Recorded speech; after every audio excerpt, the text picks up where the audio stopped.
Sorry,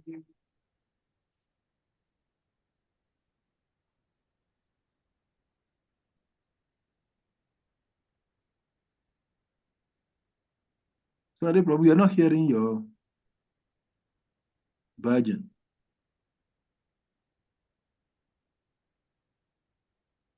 Hare Krishna, Sriman SRIVAS, VANACARI.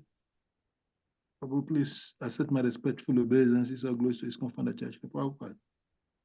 You're welcome.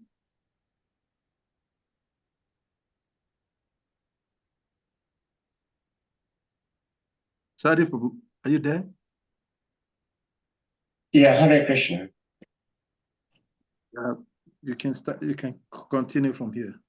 We're live. Hare Krishna, dear devotees, please accept our humble obeisances. All glories to Jagat Guru Srila Prabhupada. All glories to our revered speaker for today, His Grace Srivas VANACARI, and all glories to assembled Vaishnavi devotees. Dear devotees, we thank you for being here. Today is Monday, a new week, and we have His Grace here who will be speaking to us. So we're going to put the verse on the screen, and then Prabhuji will start speaking. Hare Krishna.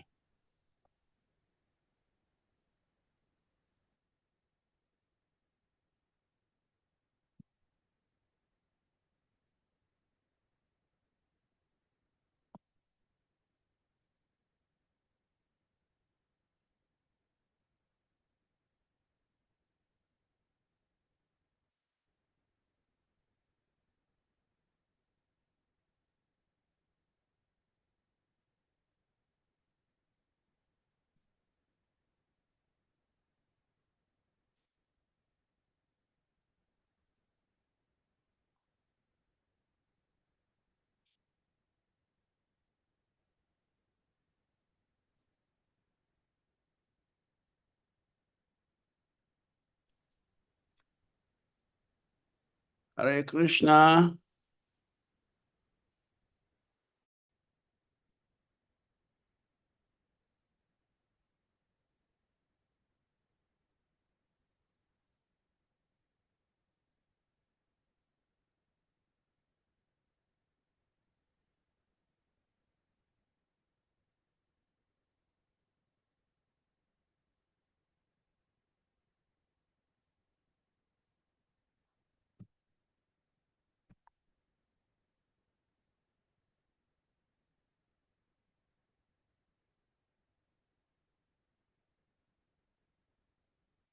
Hare Krishna.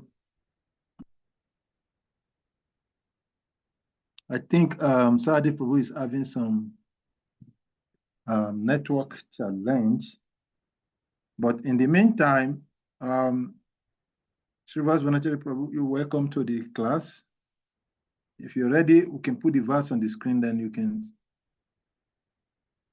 start.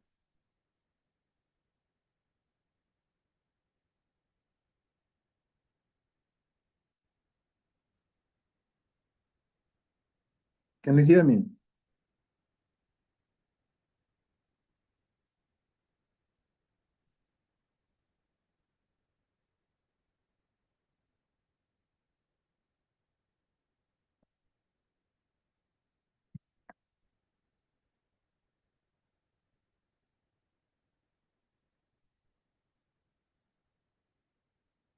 Hare Krishna. Srivas VANACARI Prabhu, can you hear me? We can't hear your voice. Hare Krishna. Okay, Hare Krishna. Now, yeah, we can hear you now. You're welcome to the Srimad Bhagavatam. Thank you. Sorry, I had to rush to the bathroom. And then also they have just taken our light. So our Wi-Fi went off. Now we got it back. Okay, good. So okay. I'll put the verse on the screen and then we can start. Okay.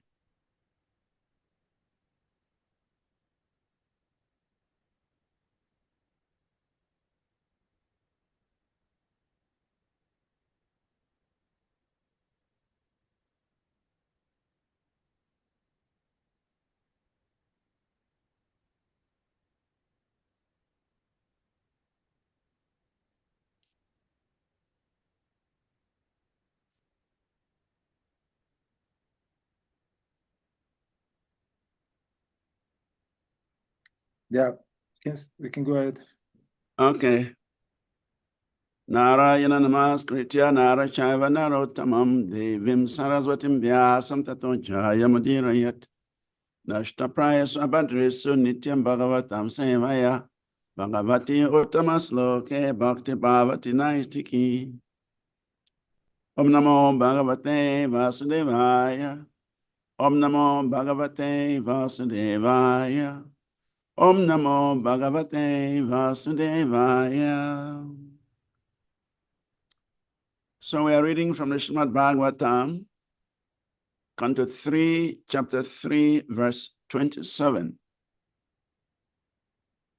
Hiranyam Rajatam Sayam Vashamsi Ajina Kambalam Yanamratam Itam Kanya Dharam Vriti Karim Api Hiranyam Rajatam Sayam Vasamsi Ajina Kambalam Yanarata Itban Kanya Dharam Vriti Karimapihi Hiranyam Rajatam Sayam Vashamsi Ajina Kambalam Yanamrata Itbam Kanya Dharam Vriti Karim Apihi.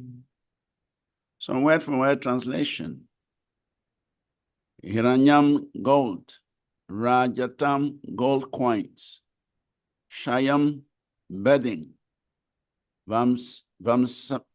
Vasamsi clothing, Ajina animal skin for seeds, Kambalam blankets, Yanam horses, Ratan chariots, Ibam elephants, Kanyaha girls, Dharam land, Vriti Karim to provide livelihood, Api also. Translation and purport by His Divine Grace, Shri Sri Bhakti Vedanta Swami Jagat Guru Srila Prabhupada Ki Jai. Translation.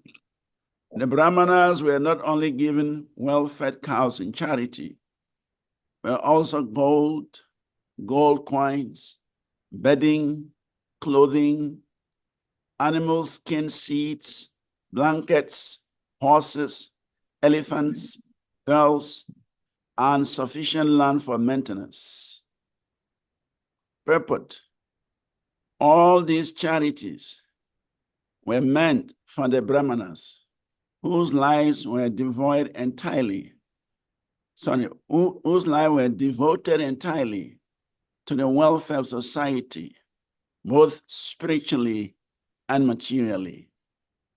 The Brahmanas were not giving their services as paid servants, but the society provided them with all necessities. It was arranged for some of the Brahmanas who were in difficulty for marriage to be given girls. The Brahmanas therefore had no economic problems. The Kshatriya kings and rich mercantile men would provide them with all that they needed. And in exchange, the Brahmanas were completely devoted to the elevation of society. That was the way of social cooperation between the different castes. When the Brahmana class or caste gradually became easygoing, being fed by the although they had no Brahminical qualifications, they degraded themselves into Brahma Bandhus or disqualified Brahmanas, and thus other members of society also gradually fell down from the social standard of progressive life. As described in Bhagavad Gita, the caste system is a creation of the Lord and is arranged according to the quality of work rendered to society and not in terms of birthright, as falsely claimed in the present degraded system.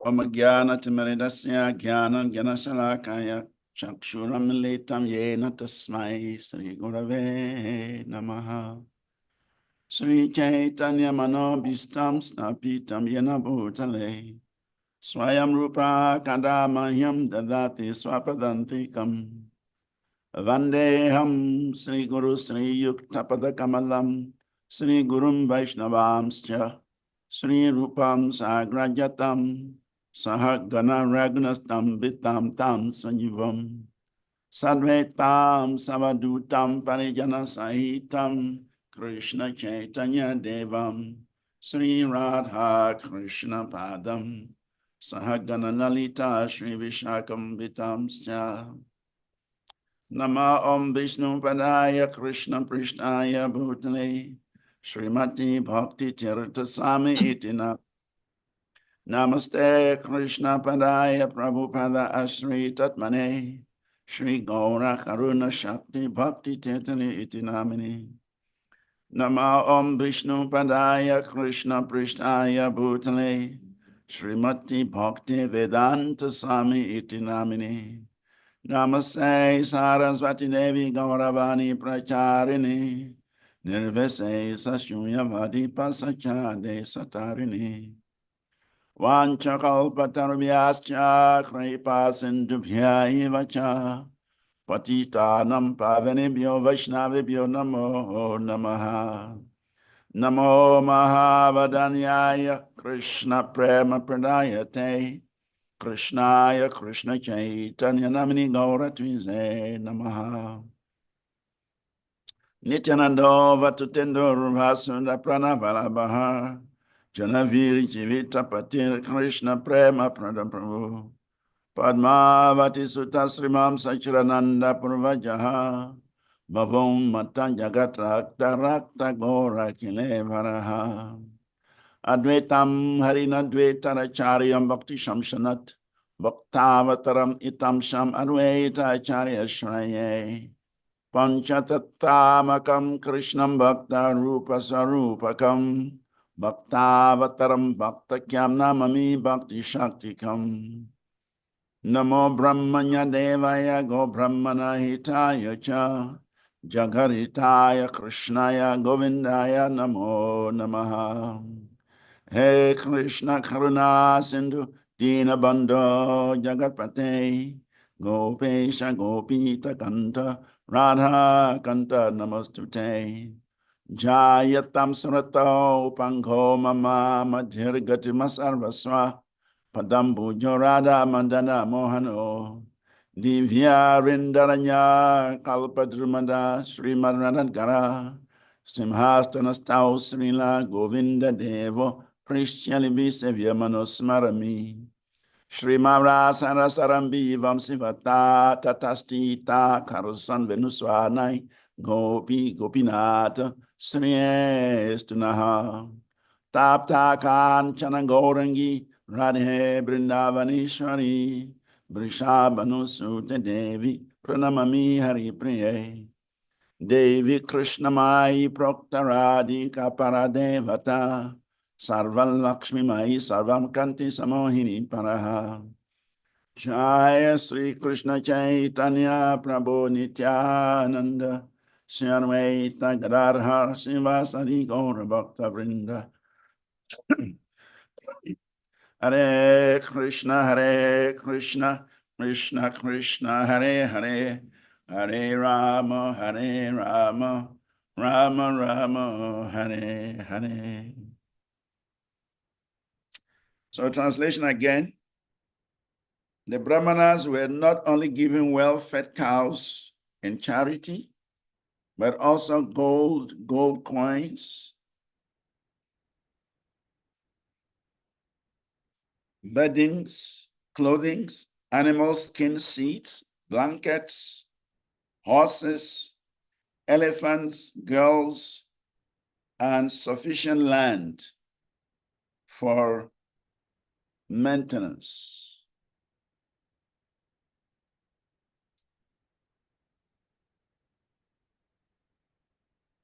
Mukam karotima chalam pangum lagayete grim yerkari patama halvande Shri Guru Dina Taranam Paramanam Madhavam Sri Chaitanya Ishwaram Akanda Mandala Karam Vyaptayina Characharam Tapadam Dashitam Yena Tasmai Sri Gurave Namaha. So everyone is welcome to today's Srimad Bhagavatam class. And today we are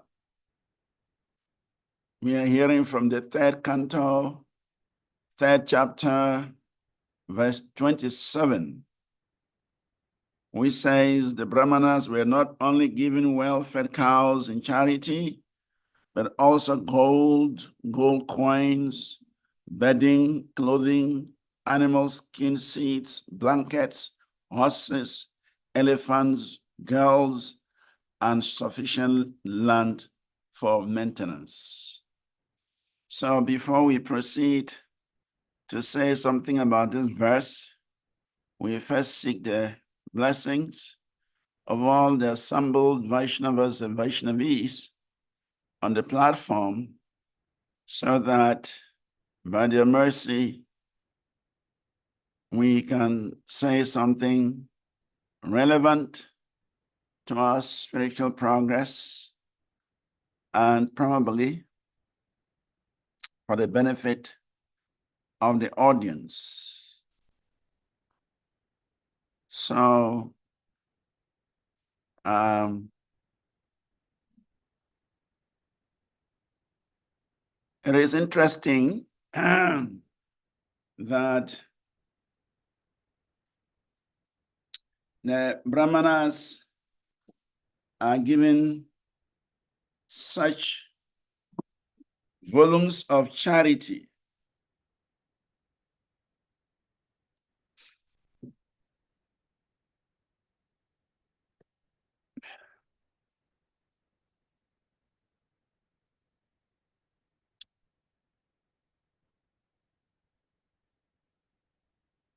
Charity has to be given. Actually, the Bhagavad Gita talks about 3 kinds of charities. Charity in a mode of goodness, charity in a mode of passion, and charity in a mode of ignorance.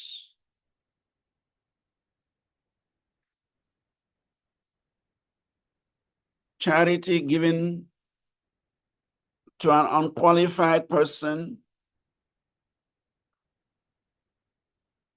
at the wrong time, at the wrong place, is charity in a mode of ignorance. And such charity does not elevate the giver. Then we have charity that is given with some expectation. They want a reward in return. They want some name, some fame. Such charity is said to be in the mode of passion. And such charity brings very little results. The best of charity is that charity given out of duty. Krishna says in Bhagavad Gita, Dattavyam iti yadanam diyate nupar karine deshe kale cha patre cha tadhanam satrikam smritam.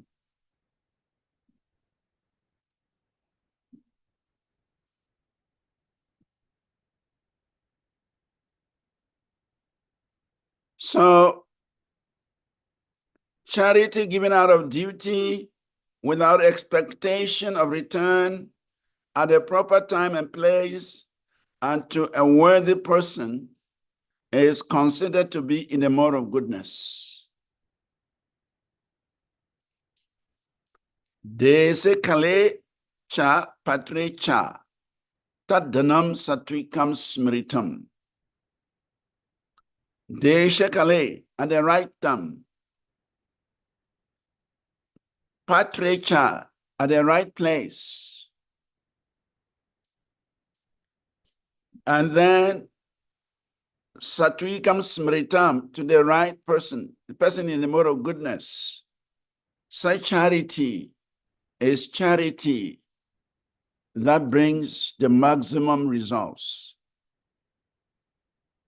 So, according to the Vedic scriptures, charity given to a person engaged in spiritual activities is the best. Charity should not be given indiscriminately. Charity is to be given at a place of pilgrimage, during the lunar or solar eclipse, or at the end of the month, to a qualified Brahmana, to a Vaishnava devotee, to a sannyasi, to a dedicated preacher, and such charity should be given without any consideration of return. By giving such charity, one makes advancement.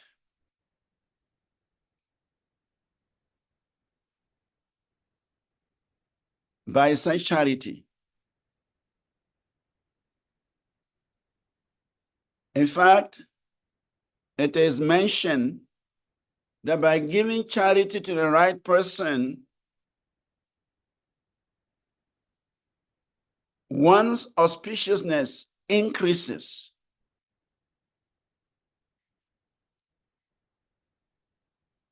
When Bali Maharaj offered the entire universe to Vamanadev, but that did not fulfill his promise of giving 3 steps to Vamanadev. Vamanadev had appeared in the sacrificial arena of Bali Maharaj and requested for 3 steps. And because Vamanadev appeared as a short, little Brahmana, that's why it's called Vamanadev. Bali Maharaj underestimated him. Bali Maharaj thought he was just a small boy. And so when Vamanadev requested for 3 steps of land, Bali Maharaj practically insulted Vamanadev. He said, "You are not intelligent. You have come before a great king like me, Bali Maharaj, who controls the whole universe, and you are asking me for 3 little steps. That is a sign that your intelligence is not mature." Bali Maharaj did not know that that's the Supreme Personality of Godhead who had come in disguise just to take away his property, to make him surrender completely. So it is said, Manashwina Karina Kasya Shobanam Yat Arati Kamo Pata Yena Durgatihi. By giving charity, a benevolent and a merciful person becomes even more auspicious, especially when he gives charity to a person of high grade. When he gives charity to a person of advanced consciousness, when he gives charity to a person of a great caliber of spiritual development. So Bali Maharaj gave charity to the Supreme Personality of Godhead, who is more qualified than the Supreme Personality of Godhead. And therefore, it is said, by giving such charity to such a qualified personality, the Supreme Personality of Godhead, Bali Maharaj became very auspicious. His life became very auspicious. Everything about him became very auspicious. And that is why the Lord still remains his gatekeeper till today. In Sutala Loka, where Bali Maharaj is living, Vamana Dev is his doorkeeper. Vamana Dev is his security. Vamana Dev is standing at the gate of Bali Maharaj. And anybody who wants to see Bali Maharaj must first seek permission from Lord Vamana Dev. So that is the results when charity is given to the right person at the right place at the right time. It enhances the auspiciousness of the donor. In fact, in the 11th canto of the Srimad Bhagavatam, it is mentioned, Sattva dharmo bhavet vridat pumsho mad bhakti lakshanaha satwiko pashaya satvam tato dharma pravartate. When a living entity becomes strongly situated in the mode of goodness, then religious principles are characterized by devotional service unto the Supreme Personality of Godhead. One can strengthen the mode of goodness by cultivation of those things that are already situated in the mode of goodness. So giving charity in the mode of goodness actually increases one's goodness. It increases one's auspiciousness. It propels the person towards spiritual life, towards devotional service. That is the result of giving charity in the mode of goodness to the right person at the right place at the right time.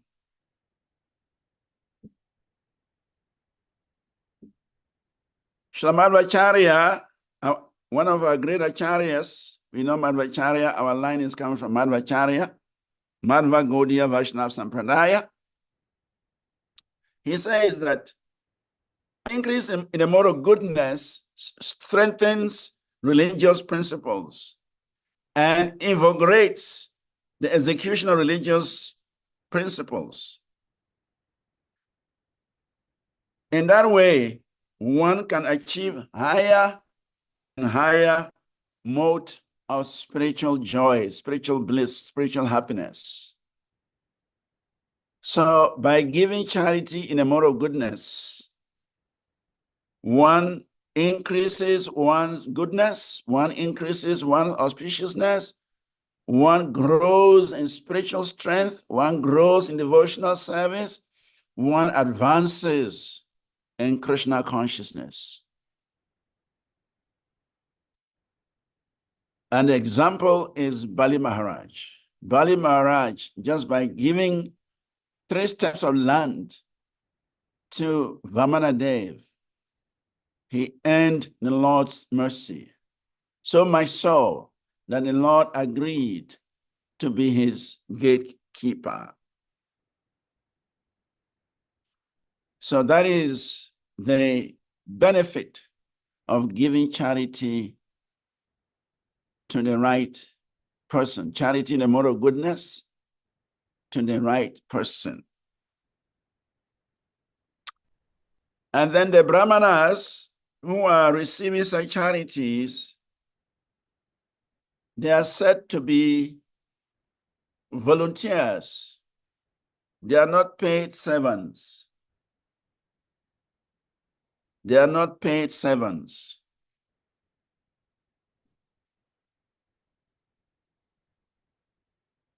I'm in class. I'm giving class online. I'll call you back.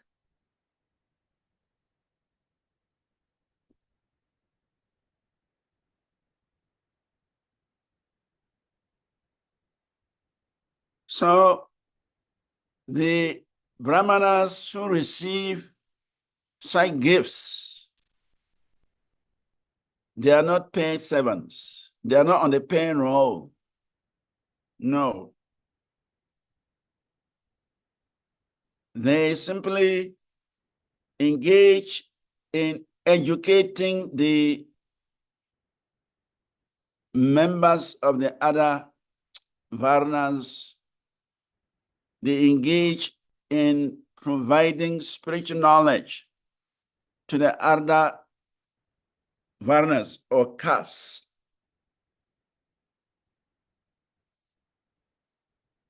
They don't accept any form of employment. They simply engage in their 6 activities.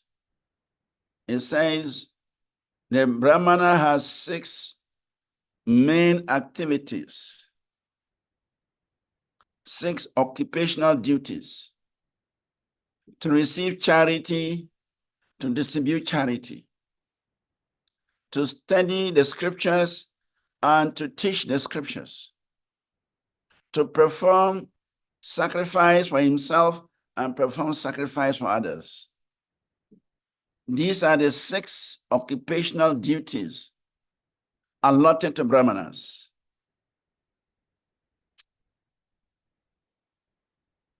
In the in the Manu Samhita, it is also mentioned, Shanam tu karmanam asya trini karmani jivika. Yajana Dhyapane chaiva vishuddha cha paritigraha.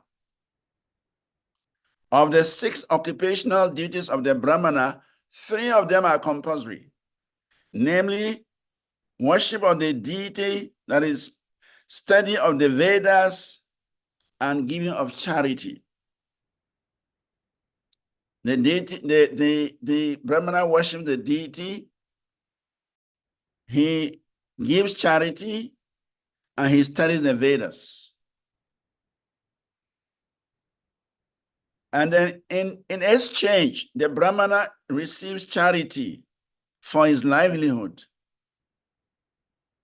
That is the real position of a qualified Brahmana.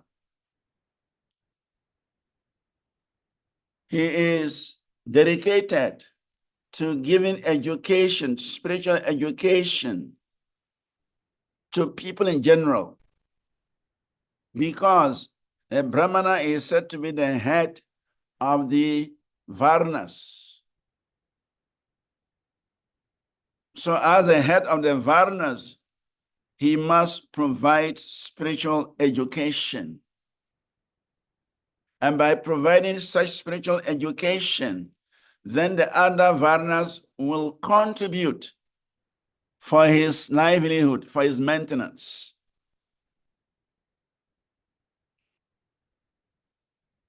If a Brahmana should accept salary or any remunerations, he becomes disqualified. It is mentioned that Srila Rupa Goswami and Sanatana Goswami, even though they belong to a very respectable Brahminical family, but because they got engaged in the service of Nawab Hussain Shah, the king of Bengal, Muslim king of Bengal, as ministers, they were ostracized from the Brahminical society. And they became like Muslims. They even changed their names, Dabir Khasa and Malik. So a Brahmana must be pure. When charity is given to a pure Brahmana, the person given the charity benefits. The person given the charity, his moral goodness increases. And as the moral goodness increases, he crosses over to the pure goodness, Suddha Sattva. Cultivating the moral goodness is meant to bring us to the pure goodness, Suddha Sattva. Without cultivating goodness, one cannot come to the platform of Suddha Sattva. So by giving charity in the moral goodness, one is increasing his auspiciousness, one is increasing his spirit, his credits, his security. And by increasing the security, one becomes eligible to engage in religious activities. One becomes eligible to engage in devotional activities. And one finally comes to the platform of Sura Sattva, pure goodness, which is predominant in the spiritual sky. So here it is mentioned that the Brahmanas are given such wonderful gifts: gold coins, horses, chariots, girls as wives, land for their maintenance, and so on. This is the Vedic culture. Brahmanas do not have to struggle. They just have to do their service. They just have to execute their duties, and everything was provided. Yashya yal Lakshmanam proktam. The symptoms of a Brahmana are stated in the Shastra. Samodamastapa socham shantir ajavam evacha jnanam vijnanam astikyam brahma karma swabhavajam. Peacefulness, self-control, austerity, purity, tolerance, honesty, wisdom, knowledge, and religiousness. These are the qualities by which the Brahmanas work. So the duty of a Brahmana is to know Brahman. Brahmana janati. Param Brahman, Param Dharma, Pavitram, Paramam Bhavam. One has to know the Supreme Personality of Godhead, Krishna. That is a duty of a Brahmana. And when one knows the Supreme Personality of Godhead, then what is next? He has to distribute that knowledge to everyone else. So, worshiping the deity or offering sacrifices to the deity, receiving charity, and distribution of knowledge, these are compulsory for the Brahmana. And therefore, the Brahmana must be well equipped in the knowledge of Brahman. So, such knowledge will facilitate the service of the Brahmana to his community, to the other castes, and bring unity between the Brahmanas and the other castes. In fact, the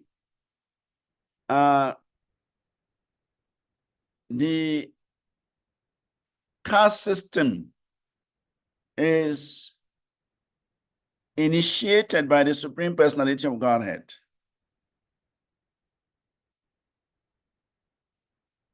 Krishna tells us in Bhagavad Gita that the caste system was created by him. And why did he create a caste system?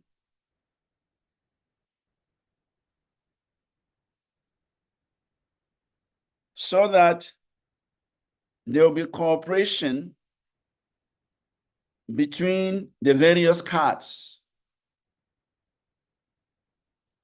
The Brahmanas will provide knowledge, Kshatriyas will provide protection, Vaishyas will provide economic benefits, and the Sudras will provide service.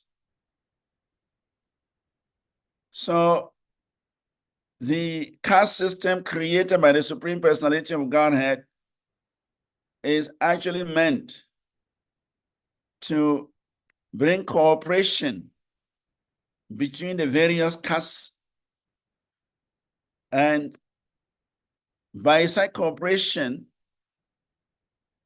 all the castes can engage in the service of the Lord. So therefore, it is said, for the protection of the Brahmanas, the 1,000-legged Supreme Being created the Kshatriyas from his 1,000 arms.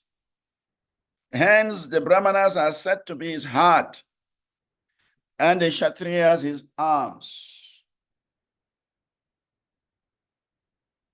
So the 1,000-legged Supreme Personality of Godhead, he created the Kshatriyas from his arms and the Brahmanas from his mouth.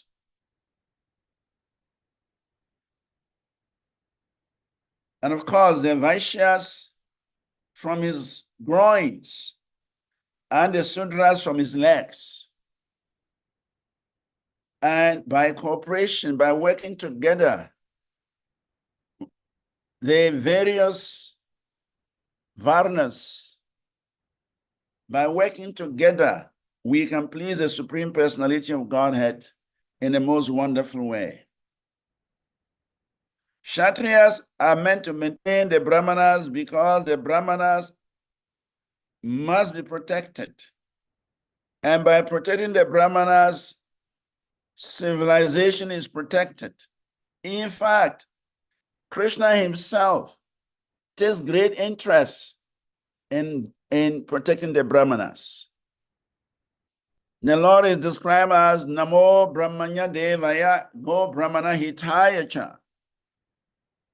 That the Lord especially takes interest in protecting the Brahmanas and the cows, because these two living entities are so dear to the Lord. These two living entities are so important to society at large. Without the Brahmanas to give knowledge, everyone would remain in ignorance. Without the cows to provide milk from where ghee is produced, they cannot be sacrificed. So therefore, the Lord, he takes great interest in protecting the Brahmanas and the cows. And therefore, the Kshatriyas, acting on behalf of the Supreme Personality of Godhead, they also protect the Brahmanas. And in this way, the Brahmanas also share their knowledge and their guidance with the Kshatriyas. And symbiotically, they exist, supporting each other. They exist by cooperation. Atohi anyonyam admanam brahma shatram cha rakshataha. Rakshati smavyayo deva sayat sarasat atmakaha. The Brahmanas and Kshatriyas protect each other. And the Lord himself, who is both the cause and effect, protects all the castes, protects everyone. So this is the arrangement of the Supreme Personality of Godhead for the protection of the Brahmanas and for all living entities in this material creation.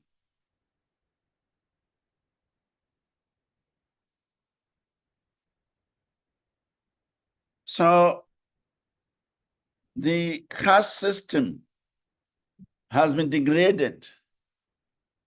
Actually, the caste system is Krishna's system. Krishna created a caste system as an organizational strategy for cooperation Just like the legs, they play a very crucial role by carrying the body. The stomach plays a crucial role by storing food. The arms, they play a crucial role by defending the body and by bringing food into the mouth. The mouth and the eyes play a crucial role by seeing the right direction and by speaking the right words. These are the various points of origin from the Lord of these castes. Actually, the caste has a divine origin. Krishna is the origin of castes. Unfortunately, in Kali Yuga, everything is degraded. Everything is polluted. And as such, the Brahmanas, they've lost their qualifications. As Prabhupada mentions in the purport, they have become Brahma Bandhus.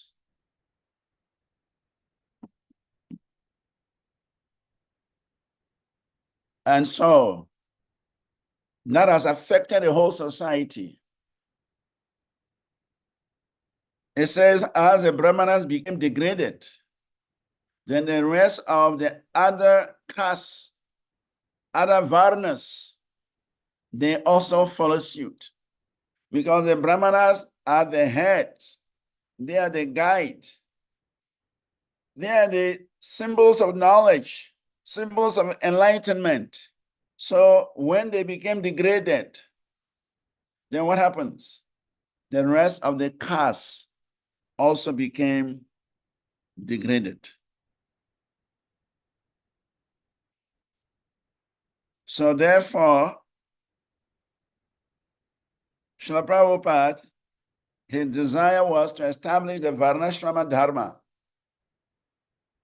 in order to bring back this ancient system by which those who have the natural tendency as Brahmanas will act as Brahmanas. Those who have the natural tendency to act as Kshatriyas will act as Kshatriyas. Those who have the natural tendency to act as Vaishyas will play that role. And those who have the tendency to serve others, they can also play that role. And in cooperation, we can all serve Krishna in a most wonderful way. So here, the Brahmanas are given such gifts, wonderful gifts, by the Kshatriyas, and of course by all other Varnas, because they are the epitome of knowledge, they are the emblem of knowledge, emblem of austerity, emblem of tapasya, purity, and by giving them such charity,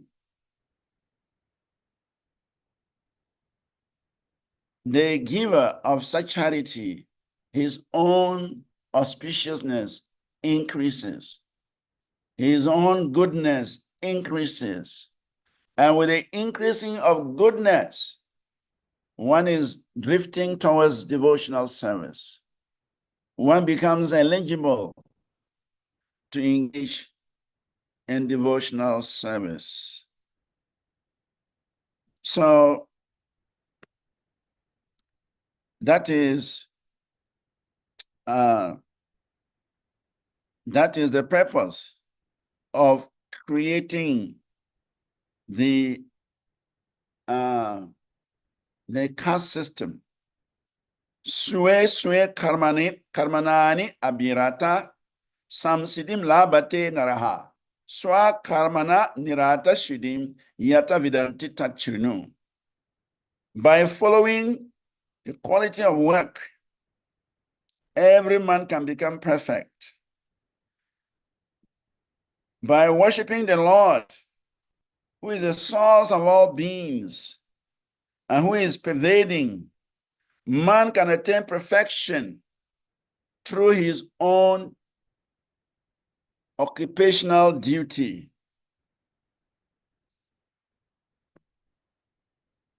The human society is divided into Brahmana, Kshatriya, Vaishya, and Sudra just for the service of the Supreme Personality of Godhead. By engaging in the occupational duty connected to rendering loving service, devotional service to the Supreme Personality of Godhead, everyone can benefit from such activity. So Krishna consciousness is the platform whereby we can engage all the different varnas, because Krishna created the different varnas for the purpose of devotional service. Chatur Varanyamaya Sristam Guna Karma Vibhaga Shaha. Tasya Kataram Apimam Vidi Akataram Avyayam. Krishna has created the 4 castes just for their cooperation in devotional service. That's what it is originally meant. That is the purpose of creating the caste system, that we can work together as a team, each one performing a particular function. Unfortunately, the whole system has become degraded. And so now the caste system is rejected because it has become so degraded. But Srila Prabhupada wanted that this caste system, which is called Varnashrama Dharma, should be reinstituted because it has a lot of advantages. It brings different people together to support each other, to serve, and create that auspiciousness that will bring about devotional service, that will bring about giving pleasure to the Supreme Personality of Godhead. So that is the purpose of the Varna Ashrama system created by the Lord. So I would want to end here because I'm not in Ghana. I'm in Brindavan right now. It's after 9 o'clock, it's almost 9:30 now. So maybe if there are some few questions, we can answer, or comments, so that we can close in time and take rest in order to be part of tomorrow morning's Mangalarati program. So any comments, any questions so far? Hare Krishna. Thank you very much, His Grace, SRIVAS Vanacari, for the beautiful class, and thank you for taking the austerity, even though it is late in the land of Raj. Devotees, if anyone has a question or comment, please kindly. Okay, Govinda Prabhu, please kindly unmute. Ask a question. Hand is up. Govinda Prabhu, please go ahead. Hare Krishna, Maharaj, please accept my respectful obeisances. Hi, all glories to Gurudev. All glories to Gurudev, all glory to Srila Prabhupada, and all glories to you and your All service to Vaishnavas. All glories Thank to you you very much. Yeah. Thank you very, very much for this wonderful and detailed presentation, as always. Thank you so much. I have one question. Yeah. You know,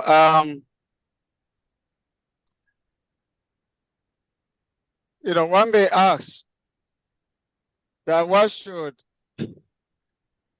Lord Krishna himself advent in this on this planet.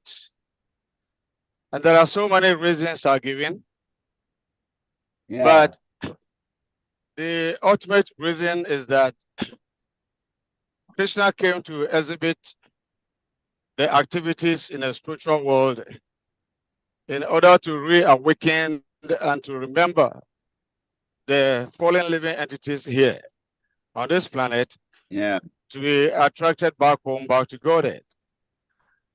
So Krishna could have used his energies. He can do anything possible to bring the living entities back home. But as for him to, for the living entities to understand and to be attracted to what is happening in the spiritual world, he personally came down here to help us. Now, the question of Bali Maharaj is really difficult to understand for some of us. I'm thinking there must be maybe a deeper reason for him to accept a service as a gatekeeper to Bali Maharaj. He could as well, use any of his energies to protect Bali Maharaj. Why then does he himself have to be a gatekeeper and to be there permanently? So this is my question. Thank you. Thank you. Yeah, it's interesting that the Lord acts in very inconceivable ways. His activities are just inconceivable. Achintya. It is said, Go sadhu devata vipra vedinam rakshanayavai tanu dhate hari shakshat bhagavan armalilaya. Then the Lord descends into this world to give protection to his devotees, to give protection to the cows, to give protection to the demigods, and to give protection to the Vedas. Because of this, the Supreme Personality of Godhead, he places his own transcendental form, which is full of bliss, knowledge, and eternality. He places that form in the material world and enacts many, many wonderful pastimes. So, because of his devotees, the Lord descends. Paritranaya sadunam vinasaya chaduskritam. The Lord descends to give pleasure to his devotees. Bhaktanam anugrahaya. The Lord descends to show mercy to his devotees. So, Bali Maharaj is the grandson of Prahlad Maharaj. Bali is the son of Virochana, and Virochana is the son of Prahlad. We all know the position of Prahlad Maharaj. Prahlad Maharaj is described as a Mahabhagavat, a very exalted devotee, very, very exalted devotee. He was so exalted that whatever he said, the Lord would uphold it. When his father asked him whether the Lord is in his pillar, in that pillar in his palace, Prahlad Maharaj said, yes, God is everywhere. He is also inside that pillar. So as soon as Prahlad Maharaj said he's in that pillar, the Lord entered the pillar and came out from that pillar to prove to Hiranyakashipu that whatever the devotee says is a fact. The devotee is a living scripture.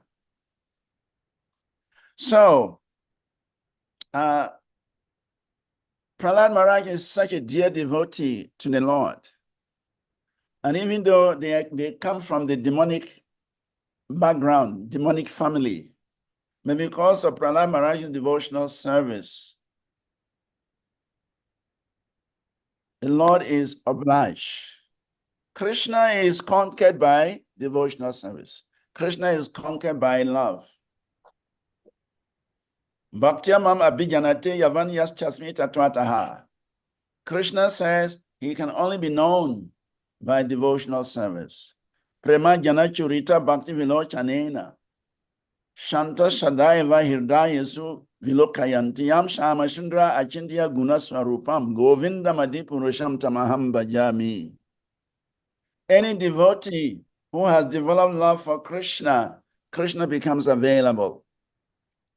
So Bali Maharaj, being a grandson of Prahlad Maharaj, the traces of bhakti, the genes of bhakti are present in Bali Maharaj.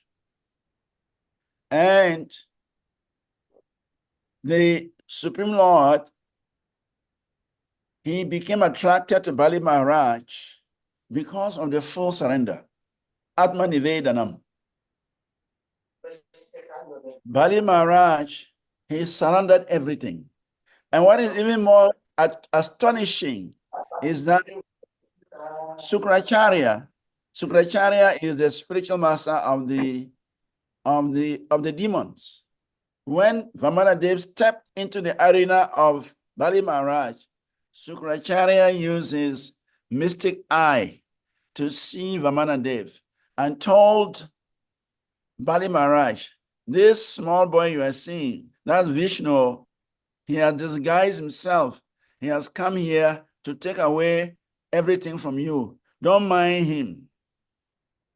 Sukracharya warned Bali Maharaj that this person who is standing before him is not a small, short boy. He is the Supreme Lord himself. Anything he's asking, don't mind him.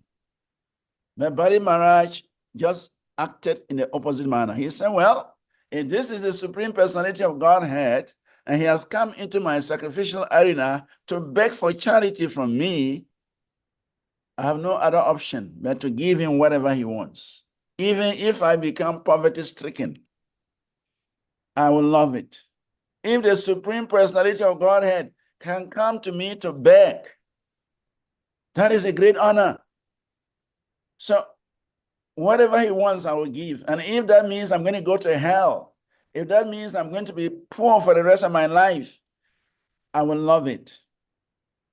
So Bali's mood, his surrender, his complete surrender to the Supreme Lord, irrespective of the advice given to him by Sukracharya, actually attracted Vamanadev. He had every chance to reject giving charity to Vamanadev, but he did. And when Vamanadev took the 2 steps and covered the whole universe, and there was no place for the 10th step, Bali Maharaj said, please put it on my head. And that demonstration was just the icing of the cake. It's so much pleased Lord Vamanadev. And that's why Vamanadev decided, okay, if you can sacrifice everything for my pleasure, I will also sacrifice everything for your pleasure.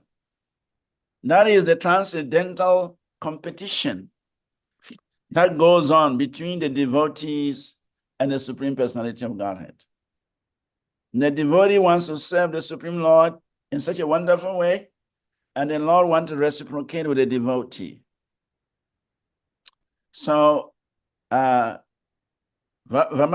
is in Sutanalok with Bali Maharaj because Bali Maharaj has performed such exceptional devotional service. And so the Lord is so happy and he wants to stay with his devotee. Of course, it is said that even in that Sutanalok, Prahlad Maharaj, Virochana, all of them are living in that Sutanalok. And so if such pure devotees are living on that planet, then the Lord is happy to be there also. And the Lord has great affection for his devotees. He said, the devotees are in my heart. and I'm also in the heart of my devotees. I don't know anyone except my devotees, and my devotees don't know anyone except me. So there is a bond of relationship. Prabhupada said there is a compact, there is a contract of love between the devotee and Krishna that it cannot be, we can't understand it. We can't imagine it. We only have to experience it. That the more we become devoted to Krishna, the more we will see the magic of Krishna. The more Krishna will reveal his affection for the devotee. So he personally wanted to be with his devotee, and so he enacted this pastime, and he's with him. It's just like Krishna and Arjuna. Krishna and Arjuna are Narayan Rishi.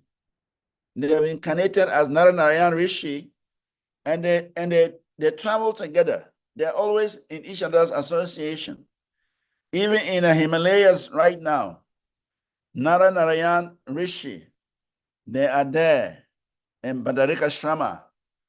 And those who have the spiritual vision, they can see them. So one may ask a question, why does the Lord descend into this material world with his devotee Arjuna and come to live in the Himalayas? What is he doing in the Himalayas? It is said that they are performing great austerities for the benefit of the whole human society. They're engaged in austerity just for the benefit of the entire human society, to show that austerity is important, to show that the Lord himself performs austerity. So it is the Lord's desire, it is the Lord's plan to enact such pastimes in order to attract the conditioned souls back home, back to Godhead. And that is why he personally comes, because when he comes personally, his beauty, his activities, his words, they attract many conditioned souls. Assuming Krishna had not come 5,000 years ago to speak Bhagavad Gita, we shall not be connected to this process. Assuming Chaitanya Mahaprabhu had not come 500 years ago to inaugurate and initiate the Sankirtan Yagya, we will not be chanting and dancing together in Krishna consciousness.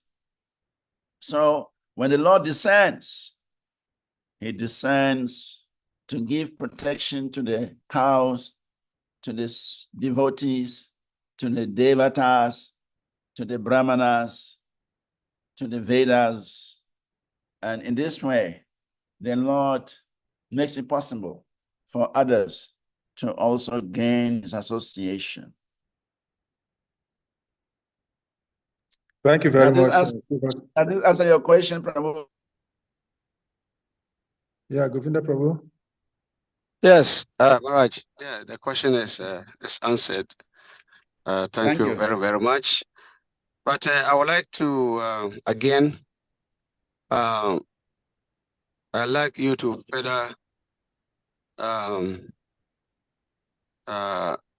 further explain about Bali Maharaj. Your narrations today, the seed which I'm taking from it is that of the input of our love in devotion and activities to the Supreme Personality of Godhead. And whatever is planted today is what we are going to depend on again, whatever at all we may find ourselves in our honest life. The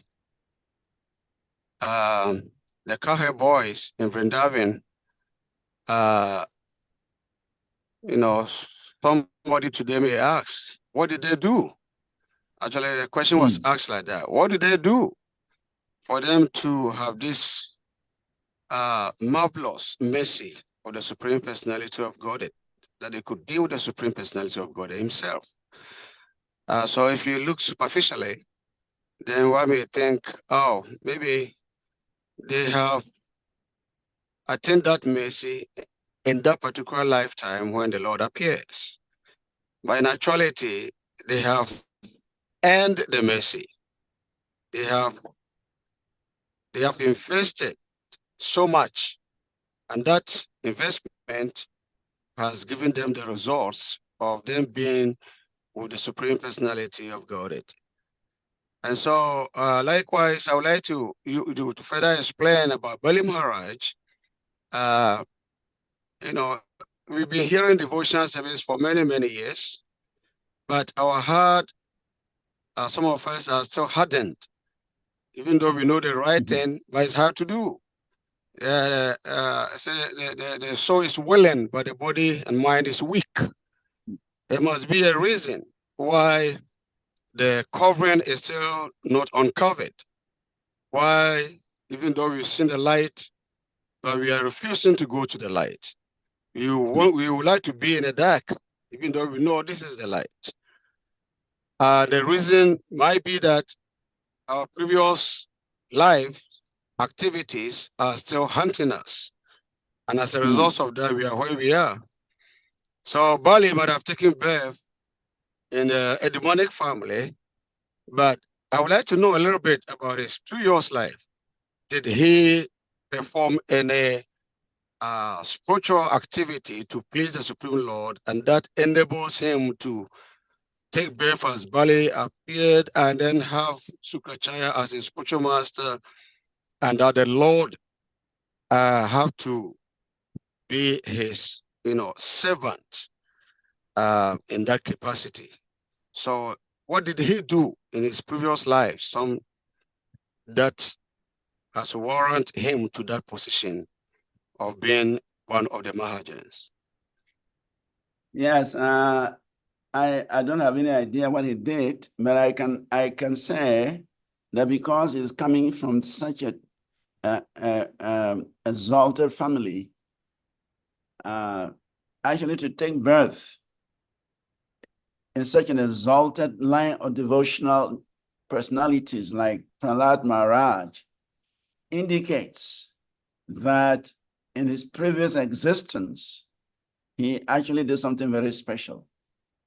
Because Krishna says to in Bhagavad Gita that to take birth in the family of Brahmanas, in the family of aristocrats, means one had been a great yogi in a previous existence, but he did not complete his spiritual life. And therefore, he is promoted to heaven. And after enjoying the heavenly delights, he comes back and takes birth in the family of aristocrats or in the family of Suchinams, pure souls, so that his spiritual life can begin from birth. So from this perspective, we can fully say that Bali Maharaj performed some great activities in a previous existence that brought him in touch with the Supreme Personality of Godhead. And not only that, he was able to win the favor of the Supreme Lord to such a degree that Krishna agrees to become his gatekeeper. So certainly it is true that whatever activities we are performing now are our investments for our future. That is a fact. Whatever activities we are performing right now are the investments, are the building blocks of our future lives. So the more we engage in spiritual activities, the more we engage in Krishna consciousness, the brighter the future will be, for sure. The cowhead boys, some of them came with Krishna from the spiritual sky. Similarly, the gopis, some of them came with Krishna from the spiritual sky. But some of them also were cultivated from here. some of the cowhead boys, because of their great piety, great devotional activity, they were conscripted into Krishna's entourage. Just like the gopis also. We've heard that the daughters of the Nagas in the hellish planets, they attracted to Vamanadev. When Vamanadev went down to Sutala, the daughters of the Nagas, the snakes are in the lower planetary systems. They are demonic, so they live in the lower planetary systems. So when Vamanadev went down there because of Bali Maharaj, and because he was so beautiful, the daughters of these Nagas became appreciative of the beauty of Vamanadev. They became attracted of the beauty of Vamanadev. And they were praying if they could have Vamanadev as their son or their husband or their friend, whatever. And Vamanadev gave them the benediction that when he appears in Dwarapa Yuga as Krishna, they will all become his gopis. So he said that some of the gopis of Krishna are the daughters of the Nagas. Some of the gopis came from the heavenly planets. Some of the gopis came from the forest of Dandankranya. When Lord Ramachandra was walking through there with his brother Lakshman, they came across the sages who were attracted to Ramachandra's beauty. And Ramachandra promised them that in Dwarapa Yuga, he will appear as Krishna, and they will all benefit by his association. So both the cowhead boys and the cowhead girls, the gopis, they have all done something very special to warrant the position of coming very close to Krishna and becoming his members of his entourage. So in the same vein, Bali Maharaj, coming from such an exalted family, must have done something very, very special. And therefore, the Lord is reciprocating with him. Similarly, all of us, we have the same opportunity. And we do something very astounding, something very special. Krishna will take note, and Krishna will bring us closer. Srila Bhaktisiddhanta, he says that a devotee, a serious devotee, must always think of doing something very, very special to attract Krishna's attention. He says we must do that. We must do something that will attract Krishna's attention. And when Krishna's attention is attracted, then the message flows. So each and every one of us, we have the opportunity in this life. We have come in touch with Krishna consciousness. So it is our duty now to do something very special for Krishna. And that will attract Krishna. And Krishna will give us the opportunity to enter his entourage, to become part of his entourage. And we can rejoice, we can relax, we can enjoy his association, just as the cowhead boys and the gopis enjoyed Krishna's association. Hare Krishna. Hare Krishna. Thank you Hare Krishna. so Thank much, you. Maharaj. Thank you Thank you, very, Prabhu. very much. Thank you. Hare Krishna. Prabhu, can I Hare add Krishna. something? Just 1 minute. Yes. Krishna, Okay. there is something. Prabhu, let me just add something. There is a story about Ramachandra killing Bale, and Bale Okay. reincarnating as a Jara who killed Jara. Krishna. Okay. Yeah. Yes. Because when Ram killed Bale, he promised the wife Tara that Bale will reincarnate and take revenge. And Bale came as Jara, who threw the And arrow shoot that killed Krishna. Krishna. Yes. Exactly. Yes. That's true. That's true. So there's some interaction. There's always some interaction between the devotee and the Lord. And so the Lord grants or warrants future relationships. So certainly, Bali Maharaj must have done some very special service that has attracted Lord Vamanadev. Even though it may appear that Vamanadev was coming to take away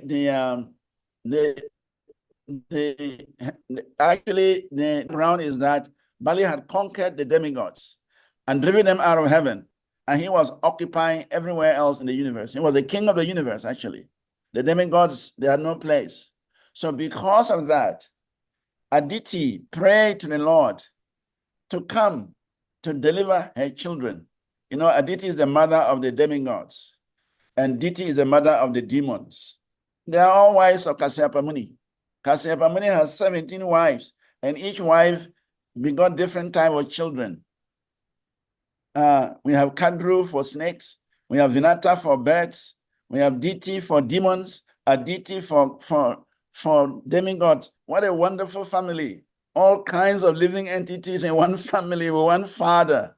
So Vamanadev came on the request of Aditi to take away the property of the demigods that was encroached upon by Bali Maharaj. So that scene, that is the background, where we can see that actually there's such a special relationship between Bali and the Lord that he only used the external reasons. You know, when the Lord comes, there are external reasons and there are internal reasons. The external reason in this situation was to salvage the property of the demigods. But and the internal reason actually is to relish the association of his devotee. Thank you very much. Up. Yeah, I tell it's getting late at your location. There is an interesting story behind the Bali Maharaj previous life, but then I will leave it to another day. Well, Shahid, we want to hear. Yeah. We want to hear. No, I think Kusha Prabhu has already touched a part of it, which is how the Lord was connected. The summary of it is that the Govinda Prabhu's question, who was Bali Maharaj, is told in the story how in his previous life he had a contact with the Supreme Personality of Godhead, and he got a benediction and he took birth in that body. He got his punya for taking birth in that body of Bali as a result of his previous life in association with the Supreme Personality of Godhead. But I'm not giving class today, so I'll leave that story for another day. So, Sade Prabhu, please go ahead. Unmute yourself. Well, Hare Krishna, thank you, devotees, and thank you for such a beautiful class. Of course, as always, His Grace Srivas VANACARI Prabhu. Prabhuji, you spoke so much about the position of Brahmins in society. And my question is based on the descriptions you gave on Brahmins. My first question is, do we actually have Brahmins in our society called ISKCON? And that is based on the description you gave. And then the other part of the question is from the text itself, where items donated in charity also involved with land. The Brahmins were donated with lands. What are the Brahmins going to use the land for? Since they are not Sudras, they are not laborers, they don't till the soil, they don't till the land. So what was the purpose of giving a land to Brahmins, whose main duty is preaching? Yes. Your first question is, do we have Brahmins in ISKCON? The answer is yes, we have. In fact, there's a similar question that went to Prabhupada. One time, Prabhupada was giving class in Mayapur, and the question came, they were talking about pure devotees. And so one devotee asked Prabhupada, how many pure devotees do we have in ISKCON? So many people were thinking Prabhupada was saying one, because they all see him as a pure devotee. But Prabhupada started counting everyone in the temple room, in the class. He started counting everyone in the class. And they finally said, all these devotees here are pure devotees. So everyone here is a pure devotee. Then he explained that so long as we follow the order of a pure devotee, we also qualify to become pure devotees. Because a pure devotee gives an order, a pure devotee gives guidance. It says so long as we execute those orders, there are orders coming from a pure devotee. If we execute them, it means we are also in the states of purity. So I would say yes, we have Brahmins in our organization because Prabhupada was a perfect Brahmana, and he trained so many Brahmanas, and they're also training Brahmanas as well. And we can also see how much the preaching is expanding. If there is no purity, if there is no qualified Brahmanas, how can the movement continue to expand by leaps and bounds, even in the absence of Srila Prabhupada?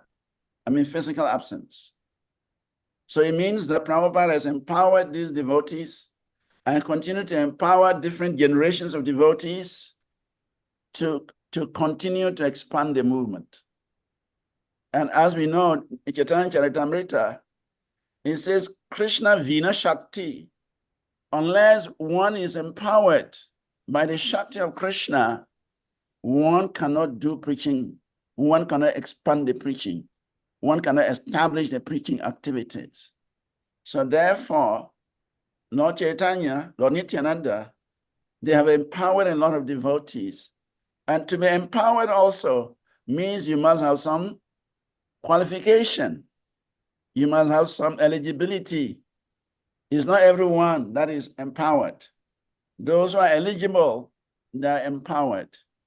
So therefore, we can say there are Brahmanas in our organization. And that is why our organization is growing and growing and growing. I don't know whether that answers your question. And then the second question regarding, what is the second question? The purpose of donating a land to Brahmins. Yeah, the purpose of the land, yes. The Brahmanas, they don't till the soil. They don't engage in hard labor.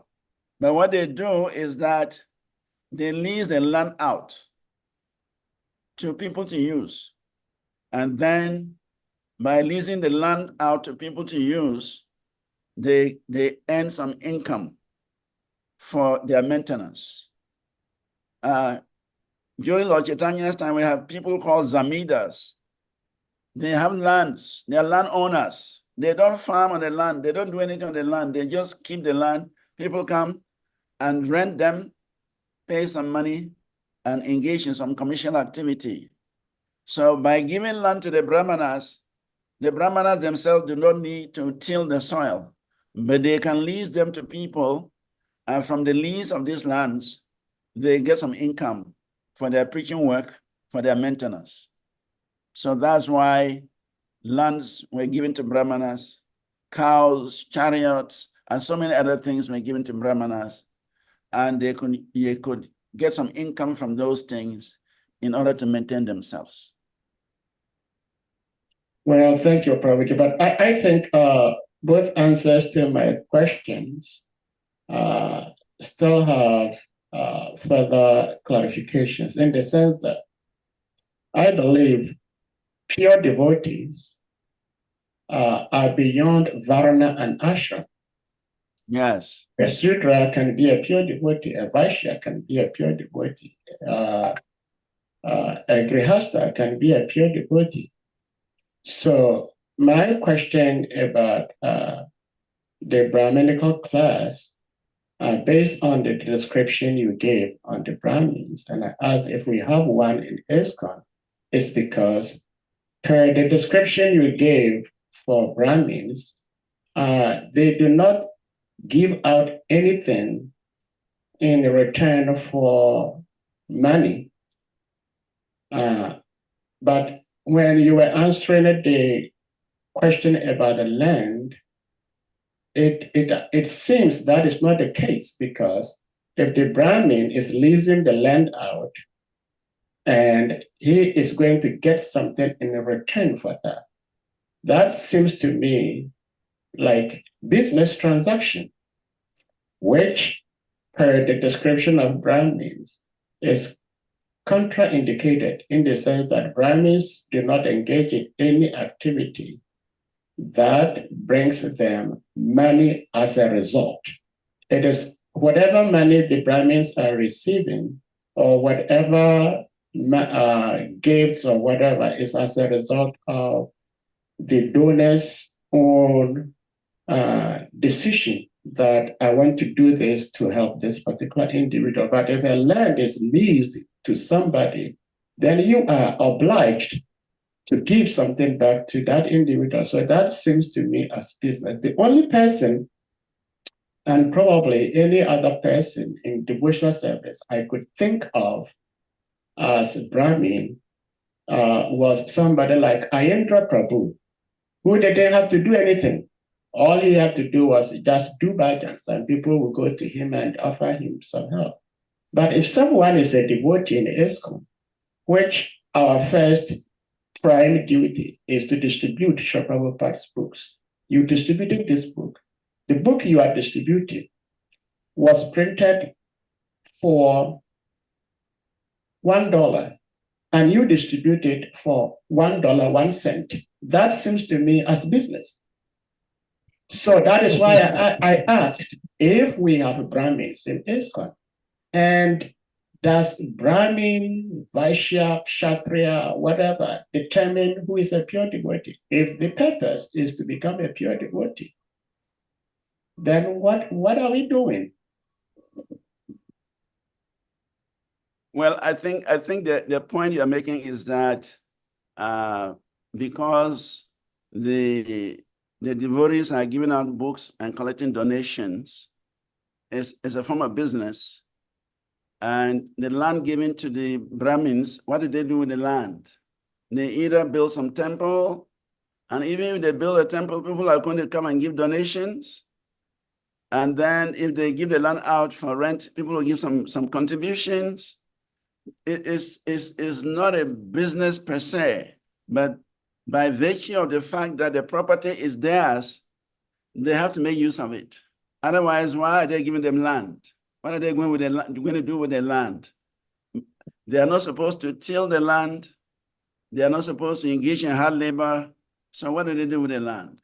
So the point is, whatever donations we solicit, either in the form of giving out land, in the form of giving out books, giving out paraphernalia, provided that income is used to further Krishna consciousness, to promote Krishna consciousness, it has to be seen as charity, that we are just receiving this charity on behalf of Guru and Krishna. And so it cannot be business unless one is established a business organization and he's doing a business and getting some income. But if it is preaching by which one distributes spiritual literature, distribute knowledge, and then somebody gives a donation to support that, we cannot say is a business. No, it is part of the charity we are talking about. And in every situation, there's always some exchange. The exchange is something is given and something comes in. even in the issue of the Brahmanas are given knowledge. And because of that knowledge, there is an exchange. The other Varnas are giving them gifts. So we can't say that is a business. No, it is just the usual cooperation, interaction, relationship that happens. So in that sense, we cannot say they're engaged in some business. They are simply engaged in, because the Brahmana is supposed to receive charity and also distribute charity. So if charity is coming in any form, his duty is to accept it. And then he is also supposed to give that charity out. It's part of his core principal duties. So for me, I don't see devotees receiving charity as business.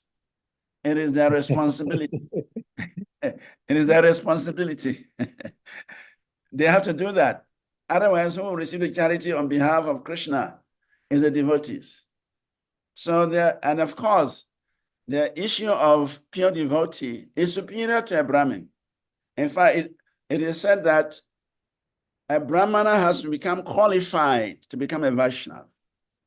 And a Vaishnava, there are different degrees of Vaishnava. To become a topmost Vaishnava, to become a pure devotee.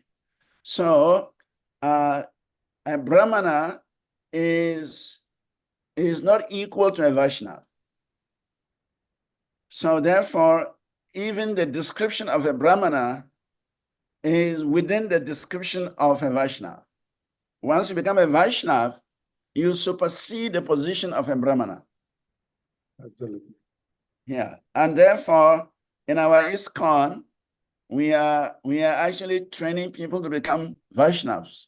We don't mind where you are coming from, whether you are coming from a Sudra background, Kshatriya background, Vaishya background, Brahmana background. That is not our concern.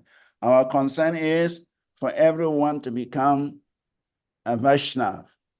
And that means he's in a superior position even to the Brahmanas. We are discussing the issue of Brahmana because the scripture says that to give charity, the best charity should be given to Brahmanas, and of course, Vaishnavas and sannyasis and preachers and things like that. So we are just discussing according to what the scripture is saying. But in reality, a devotee is superior to the position of a Brahmana. Thank you very much, Hare Srivas. Krishna. Thank you. Thank you very much, Right. Sadi, for the beautiful question. But I have a short story to share in regards to Sadi's question. There are two hands up, but I quickly share this. I know Prabhu's time is gone, but I'm trying not to get involved in the class. But the question Sadi Prabhu asked is a very beautiful one. And someone asked me that a question similar to that some times ago. It's not somebody said. It was my temple committee members. They gathered one time and they came to the temple, about 6 of them. And then I don't know what they had in their mind, but I knew their intention wasn't very devotional. So they came to the temple, and that time we were building the temple. And they said, there was one very famous person. He's an accountant in one of the big companies here. And so he said, the problem we're having here is that we have a temple president who is a businessman. And then we cannot just be donating and giving money to a businessman because we are working.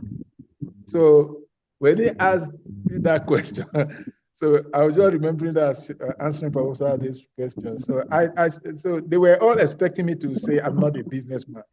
But what I answered them was that I don't know whether I was right, but what I answered them was that immediately said I allowed them to finish. I said, yes, actually, you're right. You are the one that knows me truly. I said, actually, I'm a businessman, but I'm a Krishna businessman because my business, Krishna is the beneficiary of the profit of my business. So I have to make profit from you.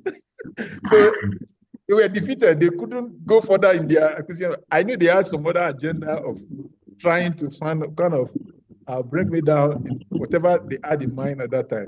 But their efforts were defeated because my response to them, they were not expecting I was going to admit I was a businessman. I just told them I'm a businessman. But my Krishna is the beneficiary of my business. So therefore, my business is pure. So they didn't have any answer to it. But I was just remembering that incident as you were answering Sadi Prabhu's question. I see. Thank you. Thank you for sharing. And there's still some Simon two Vara hands. Prabhu and Dr. Hassan. Simon Vara Prabhu. Hare Krishna, please accept my obeisance. Hare Krishna, Varanti. All glories to Gurudev, glories to Prabhupada. Jai. Thank you very much. Nice hearing you again. Well, there are quite a lot of things, but since you seem to be pressed for time, I don't know whether I can go on all. But let me just make some quick points. One is when you say that we are creating Vaishnavas, I think Prabhupada said that ISKCON is to create the class of Brahmins. Becoming Vaishnava, that is like an upgraded, level of what we become after first becoming Brahmana. Excuse me, this is what I think. Prabhupada said ISKCON is to create Brahmana. He didn't say Vaishnava. The Vaishnava is another step that we aspire to as Brahmanas. That's what I believe. That's what I think. But I remember quite well, and it's unwritten that Prabhupada said ISKCON, his mission is to create Brahmana. That is the class that is missing. That all the other classes are there, but Brahmanas are not there. So that is my first point. Then the second one is I will need a clarification. When you said, because this is on YouTube, and then some people may listen and may think that something else. When you say that Krishna created the caste system, I just want you to clarify what Krishna created. Is it called caste system or it's called Varnashram? And it was made caste. It was made to become caste system, the audio system known as caste. But I don't think caste system was mentioned in the scripture. So anyway, that's just the clarification I need about that. Is it right to say that Krishna created caste system? Because many people, even though you may even preach to them, they still find it difficult, to understand Varnashram. So if we repeat the statement, publicly that Krishna created caste system, they will not hear the rest of it. They will just hang on that and say yes, they accept that, their religion, God created caste system. So anyway, I just want a clarification on that. Those are the 2 points that I want to make quickly. Otherwise, there are a lot of others, but let me just stay there. Thank you very much for that. Hare Krishna, thank you for your input. Certainly, yes, Prabhupada said he wanted to create Brahmins because all the other Varnas are there. There are Sudras, there are Vaishyas, there are Kshatriyas, but there are no Brahmins. The head is not there. So Prabhupada wanted to create the head. That is true. But at the same time, we can also see that Prabhupada had an aim. He wanted to make all of us lovers of Krishna. Actually, that was Mahaprabhu's mission, to distribute love of Godhead and make everyone a lover of Krishna. To be a lover of Krishna means you have to be a Vaishnava. So first, you qualify as a Brahman, and second, you become a Vaishnava. Prabhupada has written also that a Vaishnava is far superior to a Brahmin. First, one has to be a Brahmin, become knowledgeable, and when we advance further, one becomes a Vaishnava. So that's true. That's true, that first is to become Brahmin, but what is the purpose of becoming Brahmin? To become a lover of Krishna. That's the ultimate goal. So we are in a process. Some people have become Brahmins, some people are becoming Vaishnavas, some have already achieved the position of Vaishnavas. But the goal is to create the intelligent class of people, which is the Brahminical class. And the Brahminical class, they will advance further to become Vaishnavas and become lovers of Krishna, and they'll go back home, back to Godhead. So both is there. The Brahmanas are there, and when the Brahmanas graduate, they become Vaishnavas. So that is there. And then the issue of caste, yeah, Krishna talked about it in the fourth chapter of Bhagavad Gita. Fourth chapter, verse 13, where Krishna says, Chatuvaranyamaya Shrishtam. Chatuvaranyamaya Shrishtam Guna Karma Vibhaga Saha. Tasya Kataram Apimam Vidi Akataram Avyayam. According to the three modes of material nature and the work associated with them, the four divisions of human society are created by me. And although I am the creator of this system, you should know that I am yet the non-doer, being unchangeable. So the four divisions of human society are the Brahmanas, Kshatriyas, Vaishyas, and Sudras. That's what Krishna created. And of course, elsewhere, he also says the ashramas are also necessary. Brahmacharya ashram, Grihastha ashram, Vanaprastha, and Sannyas. So the two systems combined gives us the Varna ashrama dharma. So the issue of caste is the definition, is the terminology given by the people of this world. But Krishna here is saying the four divisions of human society. He created the four divisions of human society. But we in this world, we label it as the caste system. And then we degenerate it. I mean, we denigrate it. We spoil it by seeing it materially. But these four divisions is actually meant to enhance our service to the Lord. But unfortunately, it is wrongly perceived, wrongly conducted, and so it becomes degraded as caste. So the word caste is a material description that is not coming from Krishna. Krishna says the four divisions, but the human society, we have given it the name caste in a way to give it the nomenclature that will degrade it. But Krishna did not create the divisions for this purpose. He created it for devotional service. So if we in ISKCON, Prabhupada wanted to revive the Varna Ashrama.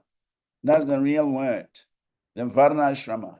So he's even said there is a divine Varna Ashrama coming from Krishna, and there's a demonic Varna Ashrama from this world. The divine one has been contaminated, denigrated, and so it has become demonic. But the divine one is the one the Lord has created, and that is actually meant for devotional service. Prabhupada wanted to reestablish the divine process of Varna and Ashrama. That is a fact. Thank you, Prabhu. Please, just a little, continuation. You see, if I brought this matter up, clarification on whether Prabhupada has created a society of Vaishnavas, or he said it that his intention or his mission is to create a class of Brahmanas. I brought it up because those who are arguing that Vanashram cannot be realized are using this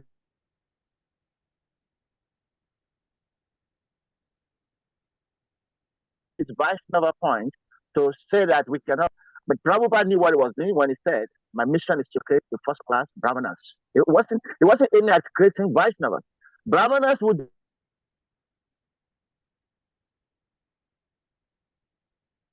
develop the Vaishnavas if they execute their duty properly.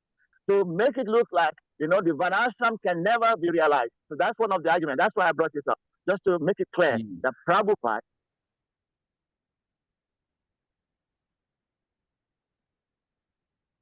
did not initially say that he was creating vice as a progression.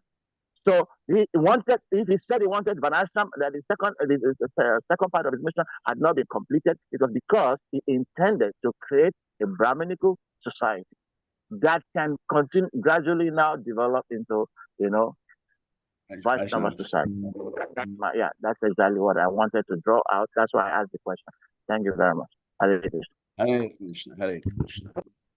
So some more hands are up. It's 10 something now here.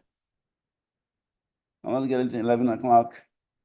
At almost 10:30, almost. So what to do? Dr. Hassan hand is up also. Hare Krishna, dear Guru Maharaj. Hare Krishna.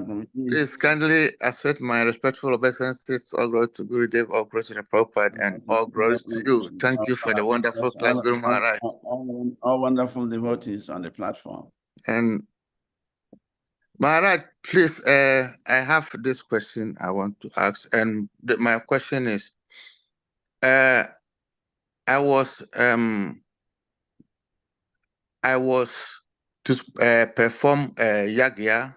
I was recommended to perform yagya for some personal issues. And I contacted one devotee, and he said that I have to pay, to do that yagya for me, I have to pay $400, $500.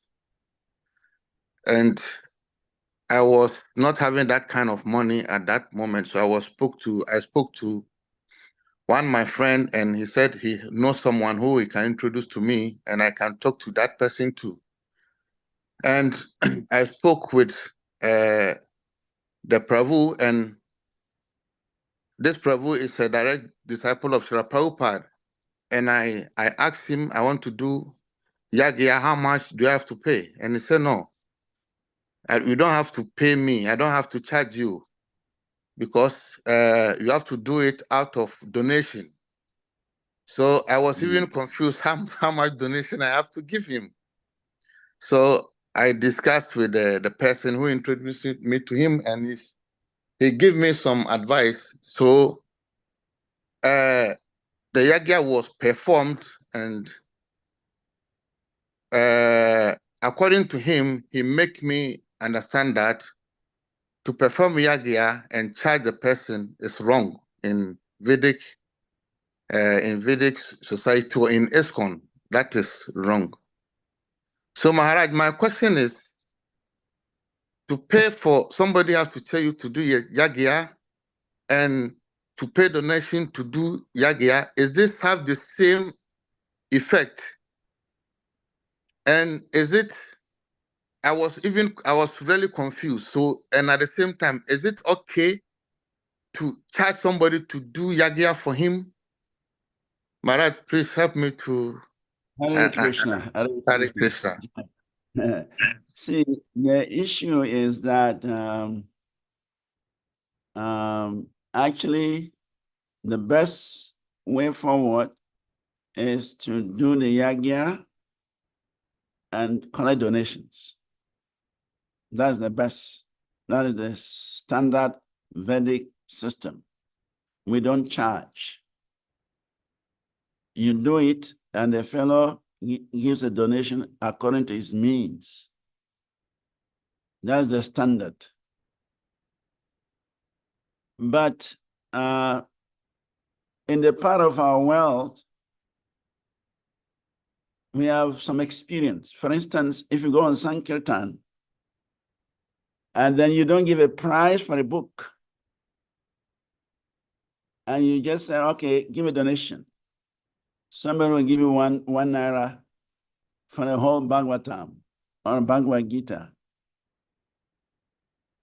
So because of that, people decided to fix prices. In fact, personally, when I do yagya for people, I don't charge. Personally. I will ask you for the for the items. If you can buy, you buy. If you cannot buy, then we get a price, you provide the money for buying it. And then after the year, you give a donation. And whatever donation you give, we accept it. That is what we have learned. But because times have so changed that when you ask people for a donation, they just give you anything. So therefore, some devotees decided to fix a fee. So when you call them, they tell you, all right, this is how much I will take. It includes the items, includes everything. And so it's more or less like a contract. So now your question is, when you charge for the yagya or when you collect a donation, does it have the same effect? Well, I will say it depends on the priest. If the priest is pure enough, if the priest is qualified, if the priest knows what he's doing, if the priest knows the art of performing the yagya, I would say whether you pay donation or you are charged, the effect is the same. We can only say when we charge, then it falls within, say, the mode of passion, because we are asking for a return. We are asking for some remuneration. A Brahmana, when he performs the yagya, he should not ask for remuneration. He should collect charity, he should collect donation. But when we ask for a donation, we ask for a fixed price, it's like we are doing it for a reason. We are doing it for a profit. And so it falls into the charity in a mode of passion. Otherwise, if the priest, he knows his job, and he knows the procedures, and he does it according to the recommended process, for me, I would say you will get the benefit. That is my take. Others may think differently, but I think your position as the beneficiary is to give something. The only thing is that this time the fellow gives you a specific fee instead of you deciding how much you can give. Now you are compelled to give a certain amount. And so that is where this mode of passion comes in. But it should be on voluntary basis. I do the yagya for you, you give a donation. That is the best method. Just as that Prabhupada disciple told you, that's the best method. So I think we'll end here. Thank you very much, Grace and SRIVAS VANACARI for yes, thank you, Maharaj. Thank you so much. I'm very grateful for the answer. Thank you. Thank you, Dr. Azan, for the question. Thank you, all of the devotees, for your contributions and questions and making the class a robust one. Thank you very much. It's Grace SRIVAS VANACARI for giving your time, sharing your wisdom, and being here.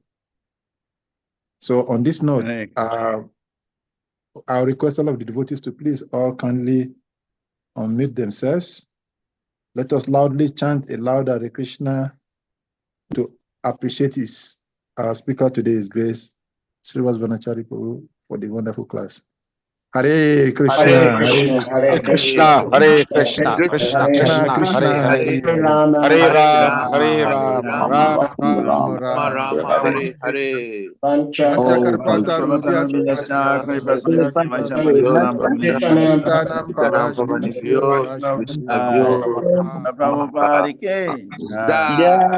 Grace SRIVAS VANACARI Maharaj ki jai. Confounder Charles Evangelist Prabhupada ki jai.